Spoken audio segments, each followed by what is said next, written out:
જમવા બોલાવ્યા છે ને તો દેહે તો ખરા જે જોરથી બોલાવજો.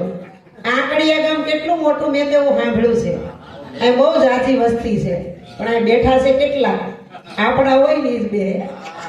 હમણાં ભજનમાં ગાયું હતું ને કોઈ દેશી મળે આપણા દેશના. આપણા દેશના મળે એ નહીં આવીને બેહે, નહીતર ઓટલે બેઠા બેઠા ગપાટા મારે. એટલે જે બોલજો એમાં કચાશ નહીં રાખતા. આમાં જો કાંઈ જીએસટી નથી, કાંઈ ભાડું નથી, કાંઈ માથાકૂટ નથી, વાડીએ કાંઈ ચણા લેવા કે ઘઉં લેવા કાંઈ જવું નથી. જે બોલજો. બોલીએ સંત કબીર સાહેબ કી, સદગુરુ મહારાજ કી જય, ખોડિયાર માત કી જય, अपने अपने मात पिता की जय, अपने अपने गुरु महाराज की जय. हरि ओम नमः पार्वती पति हर हर महादेव. અમાર બેનું બોલો સીતારામ. કેયર નો બોલાવો ને તોય બોલે સીતારામ, પણ એ શબ્દમાં આપણને શાન છે. સંતો આપણને ઈશારો કરીને કહે છે સીતારામ, એટલે ઈ સીતારામ તો શરીરથી જતા રહ્યા, આપણે જોયા નથી, અને કદાચ આપણે અશુન જોયા હશે તો યાદ પણ નથી. પણ સીતારામ સંતો કહે છે તારામ, તું જે તત્વને ગોતે છે એ ખરેખર તારી અંદર છે, બહાર ક્યાંય નથી. એટલે સંતો આપણને કહે છે કે હરિયું કાઢે હરી નહીં મળે, ઘરમાં દોડા દોડ, હરી વસે તુજે હાટમાં, એને પાછો વળીને ગોત. બસ ખાલી પાછું વળી જવાનું. પાછું વળવું એટલે હું, અમે સુરત થી બસમાં બેઠા, પછી કઈ તારા પુરાય પાછું ન વળી જવાય, પાછા વળી જાય તો આકડિયું ન આવે. પણ આ સંસારની દોટની અંદર આપણે ઈ માટે જ નથી આવ્યા. ઘર, બાઈ, પતિ, છોકરા આ બધાને છે જ, અને રહેવાના છે. પણ ભાઈએ કીધું ને કે સ્વામીના સુખને બેની તો પરણેલી સ્ત્રી જાણે, શું સમજે કુંવારી કન્યા ઈ તો પિયરિયું વખાણે. આ સત્સંગ છે ને ઈ સુરતાનું સાસરિયું છે, અને આપણું પિયરિયાની જ ખબર જ છે. સવારમાં ઉઠવું, નાવું, ધોવું, ખાવું, વાડીએ જવું, વળી આવીને ગાંડા જેમ રાંધવું, ખાવું, ઘડીક પોરો લઈને પાછું ખેતર જવું. આનું આજ ને હે સંતો કે આવ્યો પણ જાણ્યો નહીં મનુષ્ય દેહનો મરમ, શેર લોટને કારણે કોટી બાંધ્યા કરમ. આપણે જરૂર કેટલી છે આ ડાબલી જેવડા પેટને, હે ભંડારના ભંડાર ભરાય પણ આ પેટ ભરાતું નથી. તો આજે આંકડિયા ગામ, આંકડિયાનો અર્થ જ ઈ છે, આંકડિયા એક કડીએ ગામ ઊભું છે. ખરેખર આ ગામની જો એકતા હોય ને તો આ બધા ઉંમર વાળા છે, આમાં કોઈ નાનું જોવા નથી મળતું. પણ ભજનની અંદર ઉંમરની સાથે કોઈ લેવા દેવા નથી. જાગ્યા ત્યાંથી સવાર, એટલે જ્યારે વીજળીનો ઝબકારો થાય ત્યારે આ જો જીવ જો ચેતી જાય તો મોતી પરોવી લેવાય. નકર આપણને એમ થાય વીજળીના ઝબકારે મોતી પરોવે એવી આ દુનિયાની અંદર કઈ ચાલાક બાય છે કે વીજળીનો ચમકારો થાય હોયને દોરો તૈયાર રાખે, અને મોતી પરોવાની હોયનું નાકું તો કેટલું નાનું હોય. એનાથી પણ સંતોએ સૂક્ષ્મ બનવાનું કીધું છે. અને જ્યારે હું તમે સૂક્ષ્મ બનશું ત્યારે આપણું કાર્ય બનશે. તો આંકડિયા ગામની અંદર આ ભૂમિ પાવન અને પવિત્ર છે, કારણ કે આ દેવની ભૂમિ, સંતની ભૂમિ. હમણાં ભાઈ કહેતા હતા કે અમારા ગામમાં સાંજે 7 વાગે ને એટલે મંદિરની 18 થી 20 દાંડી પડે. કેટલા મંદિર છે, પણ એવું મંદિર કયું છે કે આ જગતથી રળિયામણું, રૂપાળું, જે મંદિરમાં કોઈ પૂજારી નહીં, કોઈ દેવ નહીં, કોઈ તારા નહીં, ત્યાં કાંઈ નહીં. મંદિર તારું વિશ્વ રૂપાળું સુંદર સર્જન હારા, પણ તારા દર્શન થાય દેખે દેખત હારા. ત્યાં નહીં પૂજારી, નહીં કોઈ દેવા, નહીં મંદિર ને તારા, આ નીલ ગગનમાં ક્યાં છુપાયો શોધે બાળક સારા. આપણે બધા પરમાત્માના બાળક છીએ, પ્રેમી છીએ, ઈશ્વરનો અંશ છીએ. પણ ઈશ્વરનું મંદિર આ જગતની અંદર ક્યાંય જોવા મળશે નહીં. અને જો ઈ મંદિર જોવું હોય તો ન્યા સંતોએ કીધું પાછું વળીને જોવાનું. આપણે આપણા સ્વરૂપની ખોજ કરવાની છે. આપણે બીજે દોડવાનું નથી. કારણ કે કોઈ મહાપુરુષના શરણે જાશું તો કોઈ સદગુરુ આપણને નહીં કહે કે રામને ઓળખ, કૃષ્ણને ઓળખ, રામાપીરને ઓળખ, સેજાનંદને ઓળખ, કોઈ દેવ દેવતાને ઓળખો. સંતો તો એક ઈશારો કરશે, તમે તમને ઓળખો. આપણે આપણને ઓળખવાના. આ મોટામાં મોટું અંધારું તો ઈ છે કે આ પાંચ તત્વના પિંડાની અંદર હું કોણ છું એની આપણને ખબર નથી. એટલે ઈ ખબર માટે દરેક જગતના જીવને સમર્થ સદગુરુના સાનિધ્યની જરૂર છે. પણ સદગુરુ કેવા કોને, અને સદગુરુ ક્યાં મળે, અને સદગુરુ કેવી રીતે મળે, અને મળ્યા પછી સદગુરુને કેવી રીતે જાણવા, માણવા, જીવનની અંદર ઉતારવા, અને સદગુરુને સમજવા કેવી રીતે. કારણ કે ગુરુ કોઈ દેહ નથી, ગુરુ કોઈ વ્યક્તિ નથી, ગુરુનું કોઈ રૂપ નથી, ગુરુને નામ ન હોય, ગામ ન હોય, ઠામ ન હોય, અને સદગુરુ કામ, ક્રોધ, લોભ, મોહ, મમતાથી પરે હોય. પણ આપણને આવા સદગુરુ આ જગતની અંદર મળવા બહુ મુશ્કેલ છે. અને જો તમારી મારી ફૂલ તૈયારી હોય તો સદગુરુ આપણા ઘટ ભીતરની અંદર જ છે, ક્યાંય છે નહીં. ભીમ સાહેબ કઈ ગયા બોલે એ બીજો નહીં. ભીમો કે ભગવાન આ ચાર તહુને વાંધે આપણી આંખનો બાળે આપણો કાન. ખાલી 4 આંગળીનું વેળું છે હો બેનો. કેટલું? 4 આંગળનું. તમે ભરો તો. અને એ આપણને મળ્યો છે. આ અવતાર મળવા માટે કાંઈક તો થોડુંક આપણે વિચારવું જોઈએ કે પરભવની અંદર આપણે કાંઈક એવા સત્કર્મ કર્યા હશે, સારા કાર્ય કર્યા હશે, શુભમાં આપણું પગલું ભરાણું છે, તો જ આ મોંઘો માનવનો દેહ મળે. નહીતર મને તમને ગાય, બકરી, કૂતરા, હાથી, ઘોડા, પશુ પંખી બનાવ્યા હોત તો આપણે શું કરત? પણ સંતોએ કીધું પશુ કી પનિયા બને, નરકા કુછ ન હોય, પણ નર જો ઉત્તમ કરણી કરે તો નરથી નારાયણ હોય. આ આગલા મહાપુરુષો આ વિશ્વની અંદર મારા તમારા જેવો જ મનુષ્યનો દેહ લઈને આવ્યા હતા.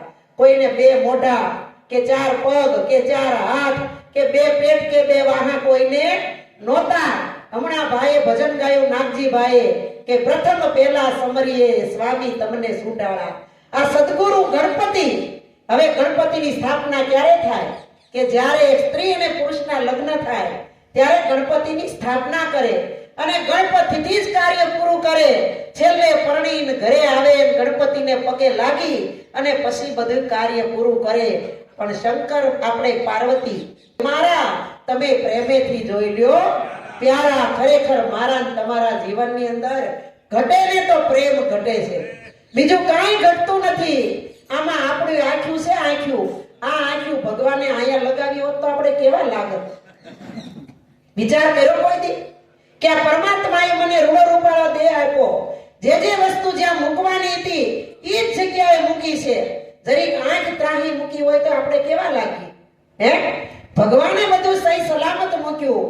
પણ સંતો ભજનની અંદર સતાર બાપુ કહે છે, કર કે દયા દયાળને મનુષ્ય જન્મ દિયા, મનુષ્ય જન્મ દિયા, બંદાન કરે ભજન તો, બંદાન કરે ભજન તો, ભગવાન ક્યા કરે નિજ રૂપ કો જાના નહીં, कुरान क्या करे जिसको नहीं है बोध तो, गुरु ज्ञान क्या करे.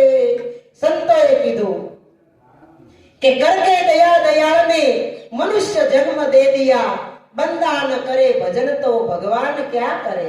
ઘણા બેનું તો એમ કે ખેતર જાઓ, સણા નીંદો, પારવો, તલ વાઢો, આ કરશો તો ખળામાં ઢગલા થાય. જેટલો પગડે પગ ભરશું. ગાયું ને ગોરધનભાઈ કે પગરે વિનાનું પંથે ચાલવું. પગ ન હોય તો હાલવું કેમ? આજે દુખતા હોય પૂછો, બેહવા આટલું ખુરસ્યું જોઈ છે, એમાં પગ વગર હાલવું કેવી રીતે? તો આ સંતોએ લખ્યું એ પણ કાંઈ ખોટું નહીં હોય ને. સંતોએ કીધું કે વિના પૃથ્વીએ પગ ધરો, વણ વાટે કરો દીવો, જે ઘરે જાવું છે મર્યા પછી ને ઈ ઘરને જીવતા તમે જોવો. હવે જીવતા જોવું હોય તો શું કરવું પડે?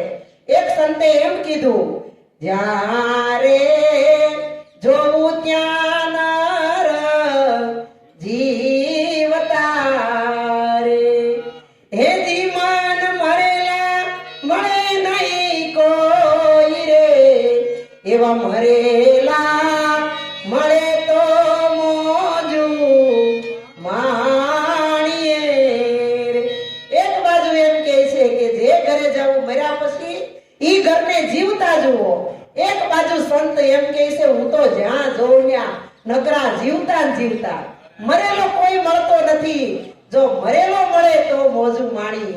તો ખરેખર વિચાર કરો, આમાંથી બોલવા વાળો નીકળી જાય, આંખના દેવતા વયા જાય, કાન બંધ પડી જાય, શરીરના એક સ્પેરપાર્ટ નીકળી જાય, પછી હું કે અમારા બાપા પાસા થયા. હું કે બાપા પાસા થયા, પણ ખરેખર પાસા થવાના આ બધા પાસા થઈ થઈને જ આવ્યા છે. આમાં કોઈ કબીર છે, કોઈ રામ છે, કોઈ કૃષ્ણ છે, કોઈ ભોજા બાપા, કોઈ પીપા બાપા, કોઈ જલા બાપા, કોઈ વાલા બાપા, આમાં બધાય સંતો જ બેઠા છે. કારણ કે સંતન હોત સંસાર में तो जली जाता संसाર, જ્ઞાન કેરી લહેર સે સંતો ઠારત ઠામો ઠામ. આ જગતની અંદર સંત મહાપુરુષોની જરૂર છે અને અત્યારે આવે છે, પણ આવે ને એને ઓળખવાની આપણી પાસે આંખ છે નહીં. કદાચ તમારા ઘરની અંદર આવી રાત ને દી મધુ બાપા તમારા ઘરની અંદર જ છે, પણ ક્યારેક ક્યારેક બાપા દેખાઈ જાય. એમાં બાપા દેખાય ને ત્યાં આવડું ભરી લઈએ, સંત દેખાય તઈ નમન કરીએ, પણ જ્યારે દેહથી આપણા પિતાજી દેખાય ને ત્યારે વડકું ભરાઈ જાય. પણ ખરેખર કૃષ્ણ ભગવાને કીધું, આ કળિયુગની અંદર સતયુગ, દ્વાપર, ત્રેતા યુગમાં સતયુગની અંદર સંતોએ ખડ વેલા અને પાંદડા ખાઈને પરમાત્માનું ભજન કર્યું અને આ શરીર ખતમ કરી નાખ્યું. છતાં પણ જે તત્વને નિહાળવું હતું, ઓળખવું હતું, જે પરમાત્માને જોવો તો ઈ મળ્યો નહીં. અને વેદમાં લખાઈ ગયું, નૈતિ નૈતિ નૈતિ. જે પરમાત્માને નિરખવો છે આ ચાર વેદની અંદર નથી, ઈ ખરેખર પાંચમા વેદની અંદર છે.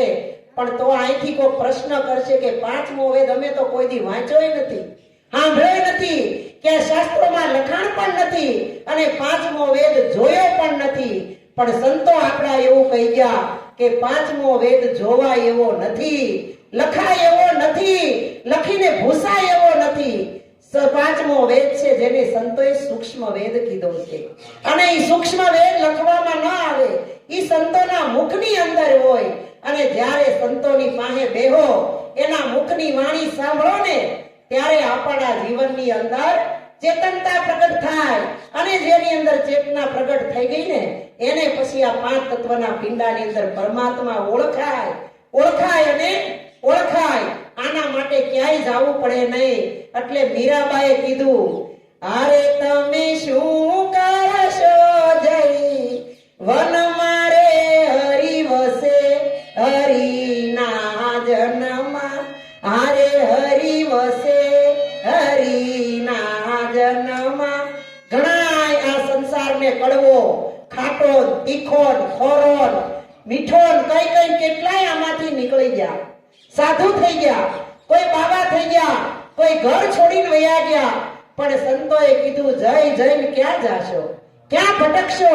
કારણ કે જે તત્વને ગોતવા તમે નીકળ્યા છો, તો આપણે એમ કીધું કે આમાં તમને શું નડે છે?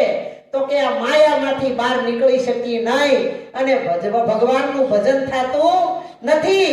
તો માયા કોને કીધી? માયા કાળી નાગણી, જન્મે એટલા ખાય, પણ આમાંથી જો કોક બચી જાય તો ઈ મણીધર થાય. પણ કૃષ્ણ કહે કે કૃષ્ણ વગાડે મોરલી અને ભોરી ભેગા થાય. આમાં મણી તમારી પાસપોર્ટ સાઈઝની બુક ભરીને મોકલીશો અહીંયા. ખરેખર તમે આવો ક્યાં? તમને પૂછ્યું તું, અમારા બેનની ફરિયાદ હતી, મને પૂછતા નથી. પણ નહીં, એમાં આકડિયા જેવું ગામ, અને ગામ બહુ મોટું, અને લોકો જમીનદાર બહુ, મોટી મોટી ખેતી, કોઈને 100 વીઘા, 90 વીઘા, 80 વીઘા, 50 વીઘા એવી જમીનો. એમાં એક કરશન દાદા કરીને 80-90 વર્ષના અને એને જમીન 100 વીઘા. હે પ્રાણ પરમેશ્વર, આ દેહ જ્યારે છૂટવાનો જાય ને ત્યારે મને કોઈ જમડાના તેડા ન આવે, મને તમે જ ગરુડ જેવી ચડી વિમાન લઈ અને તેડવા આવજો, એવી મારી માંગણી છે. ત્યારે નારદજી ભગવાનને કે તમારો ભગત આંકડિયાની અંદર તમને યાદ કરે છે હો, તમારે એને લેવા જવું પડશે. ભગવાન કે ઈ કરવાનું બીજું હોય અને કહેવાનું બીજું હોય. નારદજીને કે તમે ભોળા છો ને, આટલા કાળા માથાના માનવીની વાતમાં આવી જાઓ. હું આ બધાને સારી રીતે ઓળખું છું, કારણ કે મેં બનાવેલા છે એને, અને ઈ મને બનાવવા ઊભા થયા છે. ત્યારે નારદજી ભગવાન આ સંવાદ કરતા હતા, પણ વાત ભૂલી ગયા. એમાં ઉનાળાનો સમય આવ્યો.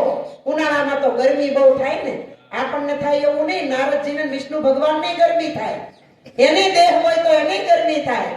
ત્યારે ગરમીનો સમય આવ્યો. નારદજી આવ્યા, ઈ કે ભગવાન હવે તમે ના નહીં પાડતા. તો કે શું? ઉનાળામાં ગરમી થાય તે બધાય ફરવા જાય, કોઈ ગોવા જાય, કોઈ કાશ્મીર જાય, કોઈ શિમલા જાય, કોઈ સિંગાપુર જાય, કોઈ વિદેશમાં જાય. આપણે ક્યાં ફરવા જવું છે? ભગવાન કે નારદજીને કે તમે કયો ન્યા. તો કે આપણે મૃત્યુલોકની અંદર અમરેલી જિલ્લો નાકડિયા ગામમાં જઈ, ન્યા કરશન બાપા મારા ભગત છે પૂરેપૂરા, અને 100 વીઘાનું ખેતર અને વાડી ઘોડીનું ધ્યાન રાખે, મારું ભજનય કરે. ન્યા જાય. નારદજી કે આ તો ગોળમાં ગયું, બહુ સારું. અને ગરુડે ચડીને આવવું ભગવાન એટલે હું વાર. ગરુડજીને બોલાવ્યું, વિમાન તૈયાર કર્યું અને બેઠા ને એક સાપ દબાવી ત્યાં તો નીચે વહી આવ્યા. આવીને ભગવાન કહે કે નારદજી પરબારું ડાયરેક્ટ પાસે ન જવાય, જો ડાયરેક્ટ જાઓ તો નહીં ઓળખે. પણ 1 કિલોમીટર આખું વિમાન ઉતાર્યું. નારદજી કે હવે તો ભગવાન હાલો, ઈ કે તું એમ કહે હું અહીંયા બેઠો છું, તું જા અને તું જઈને ઓળખાણ કરાય. જ્યારે અહીંયા ગયા ત્યાં તો બાપા આંખું વીસીને માળા ફેરવે, ભગવાનનું નામ લે. હે ભગવાન, જ્યારે મારા તેડા આવે ને ત્યારે તમે જ તેડવા આવજો. આંખ ખોલીને ત્યાં તો હામાં નારદજી, નારાયણ નારાયણ. ઈ કે તમે કોણ? ઈ કે મને ઓળખતા નથી? હું તો નારદજી, મારી પાસે કડતાલ વીણા ના ચોટલી, અને અમે તમને તેડવા આવ્યા છીએ. તમે કહેતા હતા ને કે ભગવાનના તેડા આવજો, તો ભગવાને વિમાનમાં બેસીને આવ્યા. ગરુડ છે અને સરસ વિમાન છે, તમને સ્વર્ગમાં લઈ જવાના. આ બાપા તો વિચારમાં પડી ગયા, હાસુકલું છે. કે હાચું કયો છો? અરે હા, હું નારદજી છું, ભગવાનને હારે લાવ્યો, તમને તેડવા આવ્યો. ને તમે કહેતા હતા ને હવે તો 100 વીઘાની લીલી વાડી, બધું કાર્ય પૂરું કરી લીધું, હવે એક ભક્તિ કરવાની બાકી રહી છે. હવે કેદી તેડવા આવે એ વાત જોવી, એમ કરતા તેડવા આવ્યા છે. બેહી જાવ વિમાનમાં, ખાલી પડ્યું. ત્યાં તો બાપાના હાથમાંથી ગૌમુખી માળા બધું પડી ગયું અને બેહી ગયા એક બાજુ. કેમ? ઈ કે તમારું કેવું સાચું, અને હું માળા કરીને ભગવાનને સમરું છું એ સાચું, પણ એક મોકો આપો. ઈ કે હું મારા 3 દીકરાના લગ્ન તો કરી નાખ્યા, વહુ આવી ગયું છે, પરિવાર સંપૂર્ણ થઈ ગયો છે, પણ નાનો દીકરો હજી બાકી છે, એની બાનું ગામતરું, અને મને જો તમે તેડી જાઓ તો પછી આ નાનાનું હું એને કોણ વરાવશે, કોણ ધ્યાન રાખશે? એમ કરો, આજ તારીખ, આજ વાર, અને આવતા વર્ષે અહીંયા જ પાછા તેડવા આવજો. હું આ ઢોરા ઉપર બેઠો બેઠો માળા ફેરવાય. નારદજી તો વિલું મોઢું કરીને વૈયા ગયા. ભગવાન કે કેમ કરશન બાપાને હારે ન લાવ્યા? ઈ કે ભગવાન તમારી વાત સાચી પડી, એને તો વરાદીની મુદત માંગી. કાંઈ વાંધો નહીં, આપણે ઘણા ઠેકાણા છે લઈ આવવાના, આવતા વર્ષે પાછા આવશું. વળી વર્ષ જતા કઈ વાર લાગી નહીં. ઈનો ઈ ઢોરો, ઈના ઈ બાપા, ઈની માળા, અને ભગવાન ને નારદજી ગરુડ ને વિમાન લઈને આવ્યા. આવીને ભગવાન કે હજી નારદજી કે એકલા જાઓ. ઈ કે ભગવાન હવે તો હાલો, હવે ઈ આવશે, હજી તમે જાઓ તો ખરા, કે તો મને યાદ કરજો, હું તરત આવીશ. નારદજી આવ્યા. બાપા કરશન બાપા જાગો. હા, હું જોયું કે તમે કે ભૂલી ગયા? હું નથી ભૂલો, તમે ભૂલી ગયા? ઈ કે તમને લેવા આવ્યા. ઈ કે ઈ વાત તો બધી હાસી, 3 ગુના તો ભગવાને માફ કરે તે તમે કરી દો ને હજી એક વાર. તો કે હું લગન તો થઈ ગયા, વહુ આવી ગઈ છે, પણ તમારી બા નહીં, હું વયો જાઉં, આ વહુને કોઈ ગણે નહીં. અને આને જ એક નાનું પહોળિયું થઈ જાય ને, થોડુંક હિસકાવી જરીક મોટું કરી, આવતા વર્ષે આજ ઢોરો, ઊંઝ, માળા બધું આની આયા. આ વખતે તો આવ્યા વગર ન મોઢું કરીને ગયા. ભગવાન કે કેમ છું નારદજી, સોટલી કેમ ત્રાહી થઈ ગઈ? એ કે કરશન બાપાએ હજી એક વરહ માંગ્યું. કાંઈ વાંધો નહીં, આવતા વર્ષે પાછા આવશું. હે એટલે આ તો વયા ગયા. વળી વરહને જાતા કાંઈ વાર લાગી નહીં. ભગવાનની દયાથી ચોથા નંબરના દીકરાની ઘરે પારણું બંધાઈ ગયું. છોકરો થઈ ગયો એ 4-5 મહિનાનો. પણ બાપા વશમાં રામ શરણ પામી ગયા. ભોરી કવડી ગયો, રામ શરણ પામી ગયા. હવે રામ શરણ પામ્યા પછી જો સ્વર્ગમાં જાય તો ભગવાનને ખબર પડી જાય. આવ્યા ઢોરો ઈનો ઈ, વાડી ઈની, હાથી દાડિયા બધું ઈનો ઈ. પણ કરશન બાપા દેખાય નહીં. ન્યા જઈને પૂછ્યું ઈ કે અમે એના જ બધા દાડિયા છે. આ હું હાથી છું, આ એના છોકરાઓ છે, આ એની ખેતી વાડી. તો કે કરશન બાપા કેમ ગયા? ઈ તો કે ભગવાનને વાલા થઈ ગયા. ઓહો, નારદજી કે ભગવાન આ તો બહુ કરી. ઈ કે હજી ગયા તો ગયા પણ સ્વર્ગમાં તો નથી આવ્યા. આપણે તો હજી ભાડા નથી, એટલે કેમ માનવું? ઈ કે આવ્યા છે ઈ તો હાલો ને ખરેખરોય કરતા જાય. પણ નારદજીને કીધું આ તમારી સોટલી ધોતડી બોતડી બધું કાઢો અને આવા લુગડા પહેરો, નકર કોઈ ઓળખશે નહીં તમને. ઈ તો ભગવાન માનવના વેહમાં આવ્યા. પૂછતા પૂછતા કરશન બાપાના ડેલામાં ગયા. ત્યાં તો દીકરાની વહુએ ડેલા ખોલ્યા. તમે કે અમે કરશન બાપાના દીકરાની વહુ છે. ક્યાં ગયા તમારા દાદા? એ કે અમારા દાદા તો સ્વર્ગે સીધા આવી ગયા. એને ભોરી કવડી ગયો અને સ્વર્ગે વયા ગયા. તો કે સ્વર્ગમાં તો બટા આવ્યા નથી હજી, કારણ કે ત્યાં દુદંભી નથી વાગ્યા, નગારાય નથી વાગ્યા, ફૂલની વૃષ્ટિ નથી થઈ, અમારા ચોપડે નામે નથી લખાણું. અને તમે કયો સ્વર્ગમાં આવ્યા? એ કે તમારા દાદા મરતી વેળાએ હુતા હતા ક્યાં ઈ બતાવો. જ્યાં રૂમ ખોલ્યો અને જોયું એવી જ રીતે ભગવાન હુતા. જેવા હુતા ને હામી 100 મણની તેજુરી પડી હતી ને, એ તેજુરી ઉપર દાદા અમામ કરતા હતા. ન્યા જઈને પાસે જઈને કીધું કરશન બાપા હવે નારદજીને નથી મોકલો, હું સાક્ષાત આવ્યો છું. ફળિયામાં વિમાન પડ્યું છે, આવું છે ને? ત્યાં તો ફૂ કરીને ફૂલ પસાડી હો. ઈ કે હજી નહીં, કારણ આ 100 વીઘાના ખેતીનો માલ આવે ને એ પૈસાનું ધ્યાન હું રાખું.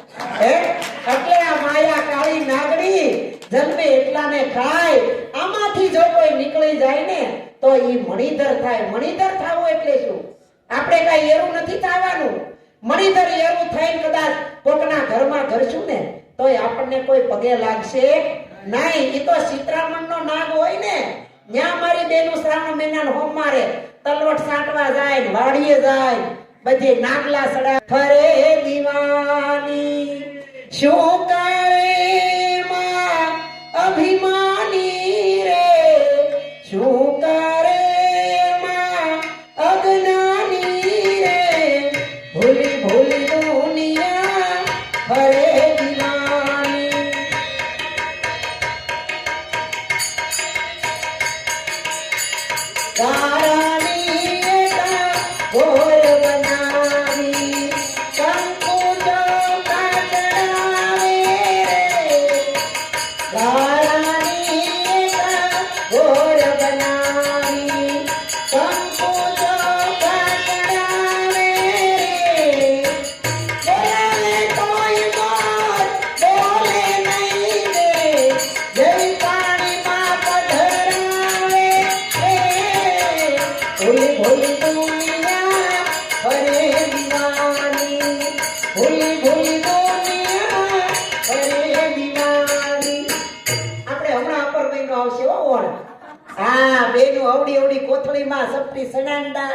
મને જન્મ આજ માણસનો, હું કેવલ તારું ભજન કરીશ, ભજન સિવાય કાંઈ નહીં કરું.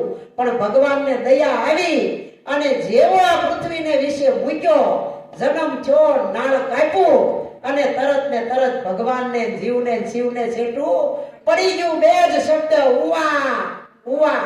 જન્મો તો કોઈ મમ્મી પપ્પા કઈ જન્મા પર બારા બે શબ્દ બોલે કે હું આયા અને તું ન્યા.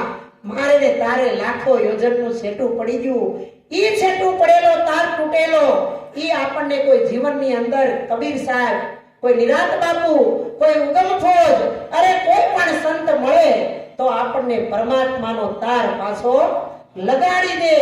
એટલે નિરાંત મહારાજે કીધું શ્વાસે શ્વાસે સ્મરણ કરી લે, तू ही कर तन में सान गुरु की यही सत्यारत देखो दिल दर्पण में श्वासे श्वासे स्मरण करी ले તમે હું સ્મરણ કરશું તોય ભલે અને નહીં કરીએ તોય ભલે એક એક શ્વાસો આપણો ખાલી વયો જાય છે એટલે ગંગામાએ કીધું ને કે વીજળીના ચમકારે મોતીડા પરો કાનમાં અચાનક અંધારા હશે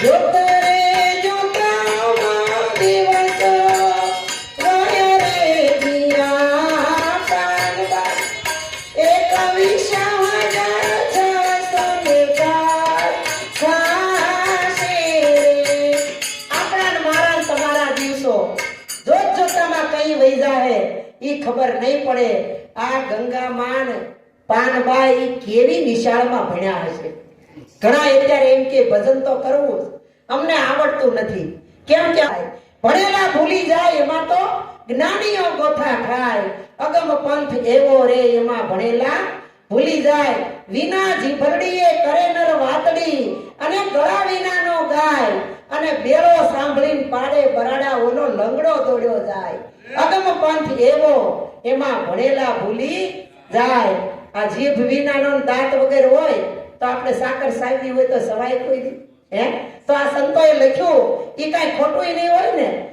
એટલે અમારા નિરાત પંથના લાલજી મહારાજ લખી ગયા આ જગતમાં અનેક સંતો જીવતા મોક્ષ પદ પાયા મુવા કેડે નર મુક્તિ માંગે ને મૂર્ખ કહેવા કે ડાયા લાલન જેણે આત્મ નહીં ઓળખાયા ઈ તો મિથ્યા જગતમાં આવ્યા આપણે આ જગતની અંદર આવી આત્માને પરમાત્માને જાણ્યો નથી તો આવ્યા તોય હું અને નો આવ્યા તોય હું ભોજા બાપા એના સાબખામાં કહેતા કે હીરો ભોગે જઈ આવ્યો નેલે હાથ દઈ આવ્યો ખાવું પીવું ને ઊંઘવું જગતના ભોગ ભોગવવા મોત આવે તો મરી જાવું આના ભજન કરવા માટે છે અરે ભજન કાયમ ન કરો તો કાઈ નહીં સતત ન કરો તો કાઈ નહીં પણ તમે સંતનો સમાગમ હોય ત્યારે અલખના ઓટલા ઉપર આવીને બેહો તો ખરા સંતોના શબ્દ તો સાંભળો અને શબ્દ સાંભળી અને જીવનની અંદર થોડા ઉતારવા જરૂરી છે કારણ કે આપણા ઘરની અંદર 10 મણની કોઠી અનાજની ભરી હોય તો એ કાંઈ આપણે એક હારે ખાઈ જવાના નથી જેટલી ટાઈમે પેટને ભૂખ લાગે આપણા ઘરમાં દીકરાની હોવે ગરવું ભરીને રોટલી કરી હોય પણ આપણે એકલા ખાઈ જાય બધાયમાં એની અંદર ભાગ હોય એમ આપણે ભજન એક હારે ન કરી લઈએ પણ એકેય શ્વાસો આપણો ખાલી ન જાય એના માટે આ સંતોએ કીધું સંત સમાગમ નિષદિન કરીએ સાંભળીએ શુદ્ધ બોલી આવા સજ્જન કેરા સંગમાં ભાઈ પ્રગટે પ્રેમની હોળી હૃદયમાં વસ્તુ છે અણમોલી આની અંદર એવી હું વસ્તુ છે કે સંતોએ એનો મહિમા ગાયો છે કારણ કે આ ગુરુનો મહિમા આજનો નથી આદિનો ને અનાદિનો આપણે નોતા તોય ગવાતો તો આપણે છઈ તોય ગવાય છે મારો તમારો દેહ નહીં હોય તો ગુરુનો મહિમા ગવાતો રહેશે અને ગવાતો તો અને અત્યારે ગવાય છે પણ ગુરુજીનો મહિમા કોને કેવો અને ગુરુનો મહિમા હોય કેવો અને ગુરુ કયા કોને ગુરુ કરાયમાં ગોકળી નાખી બળદને નાથ ધન હરે અને ધોખો ન કરે એવા ગુરુ કલ્યાણ હું કરે કયો લ્યો કાનમાં કુર તું શેલો હું ગુર આપણને કાઈ ખબર નથી ખાલી આપણે બંદગી ભરી લઈ એટલે ગુરુ કરાવ્યા કંઠી બાંધેલ હોય નીલ કલરનું અને શંકર ભગવાને આ કંઠમાં રાખ્યું હતું એમ મીરાબાઈએ નરસિંહ મહેતાએ કંઠમાં રાખ્યું હતું આપણે કહી કે મીરાબાઈને ઝેરના અમૃત થયા પણ ઓલું 10 રૂપિયાની ગોળી વાટકીમાં પી ગયા હોય એમાંથી કોઈ દી ઊભા થાય ઈ મરી જાય પણ મીરાબાઈને આ જગતના લોકોએ કડવા શબ્દ કીધા હતા ને ઈ પી ગયા અને એનું અમૃત થયું અને આ જગતની અંદર મીરાબાઈને નરસિંહ મહેતાને હજી આપણે યાદ કરીએ છીએ હમણાં ભજનના સાખીમાં નાગજીભાઈ ગાયું હતું ને કે જબ તુમ આયે જગત में जग हसे तुम रोई પણ એસી કરડી કર ચલો તુમ હસો ને જગ રોઈ આપણે જ્યારે પરમાત્માના ઘરે જવાનો સમય થઈ જાય ને ત્યારે આપણને દુઃખ ન લાગવું જોઈએ નકર આપણે તો જન્મી તો ગયા અને જીવી સહી, પણ આ મરણ સુધારવા માટે જ આ ભજન સત્સંગનો પ્રોગ્રામ કરી સહી. અટાણે આને કોને નવરાય છે આવી ટાઢમાં? અહીંયા બપોરે 3 થી 6 અને સાંજે 9 થી 12 બેહવાની એક ગોદડા ઓઢી ઓઢીને હોઈ ન જાય. પણ સંતોએ કીધું કે આ ભજનની અંદર કોણ આવે કે હશે ઈ તો આવી મળશે. પૂર્વ જન્મની પ્રીત નવા ખાતે નહીં ચડે આદિ અનાદિની રીત. કબીર સાહેબે કીધું કબીર કુવા એક હે પનિહારી અનેક બર્તન ન્યારે ન્યારે ભયો પાની સબ મે એક. અરે આપણા સ્વરૂપમાં કબીરે ન હોય, ઉગમ ફોજે ન હોય, નિરાતે ન હોય, કોઈ વૈષ્ણવે ન હોય, કોઈ સ્વામિનારાયણ ન હોય, કોઈ દેવી દેવતા ન હોય, કોઈ પીર પેગંબર જતી સતી ઓલિયા પુર પુરુષ આપણા સ્વરૂપમાં કોઈ ન હોય. આપણા સ્વરૂપમાં ખરેખર આપણે જ હોય હો. જ્યારે આપણે પ્રગટ થઈને ત્યારે આપણા સ્વરૂપના દર્શન થાય. તો આ સંતો છે એ રૂપ દેખાડતા નથી, સ્વરૂપ દેખાડે છે. પણ એક તલવાર બે મ્યાનની અંદર 2 તલવાર હમાય નહીં. એટલે સંતોએ કીધું જબ મેં થા તબ હરી નહીં, અબ હરી હે તબ મેં નહીં, પ્રેમ ગલી અતિ સાંકડી વામે દોનો નો સમાય. કબીર સાહેબે કીધું હો, પ્રેમ ગલી હાંકડી છે, આમાં બેને હમાવવું હોય તો હમાય નહીં. ઘણા એમ કે અમાર બાજુવાળા બેન છે ને એના પંડમાં રામાપીર આવે છે. કોઈ જાણ્યા નથી ને જે જાણી ગયા છે, જે માણી ગયા છે, જેને જીવનની અંદર ઉતારી લીધા છે એનું બાપા કામ બની ગયું છે. એટલે સંતો કહે છે સંસારમાં રે સદગુરુ પાર ઉતારે, સદગુરુ પાર ઉતારે તો ભવના બંધન પાપે રે સંસારમાં રે સદગુરુ પાર ઉતારે.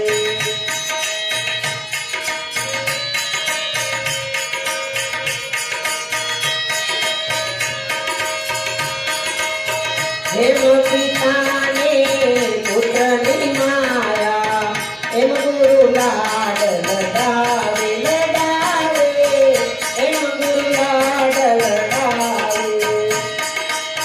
કુબુદ્ધિ કચરો દૂર કરીને, કુબુદ્ધિ કચરો દૂર કરીને અપનો રંગ ચડાવે સંસારમાં રે સદગુરુ પાર ઉતારે, સંસારમાં રે સદગુરુ પાર ઉતારે.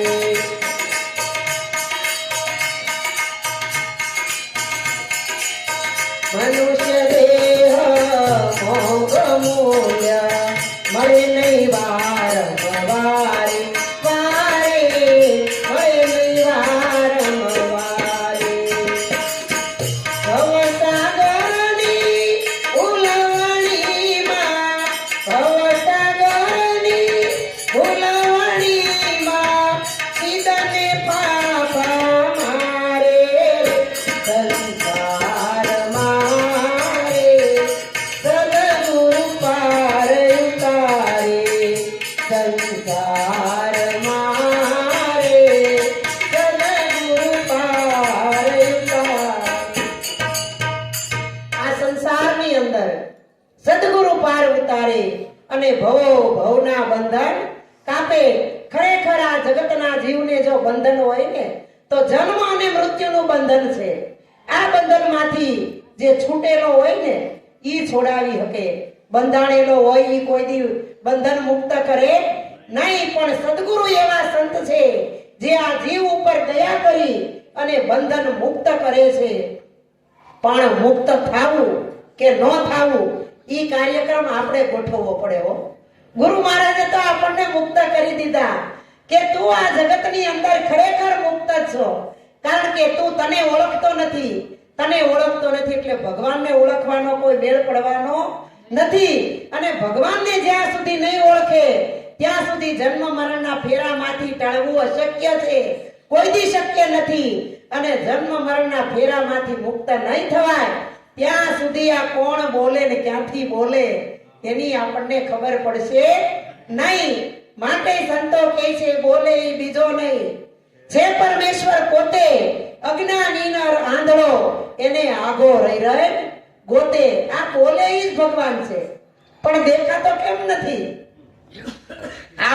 આ ગાવા કાને ગાર ગાયા, આખી રાત રાગડા તાણ્યા અને હવારમાં પેટ થાય તો તમને રમાડું 52 ની બાર. આપણે ગુરુ મહારાજને શું ધરવું પડે, શું મૂકવું પડે, ગુરુ શરણે જાય તો શું લઈને જવું પડે. પણ ખરેખર સાહેબની આરતી કરીને બબ્બે કોથળા શ્રીફળ વધેરી છે હો. જમીનને તમારે ગરાગે થઈ ગયો હોય પણ હાથ બારની નકલ લાવવી પડે ને, એમાં ગવર્મેન્ટમાં સિક્કા મારવા પડે.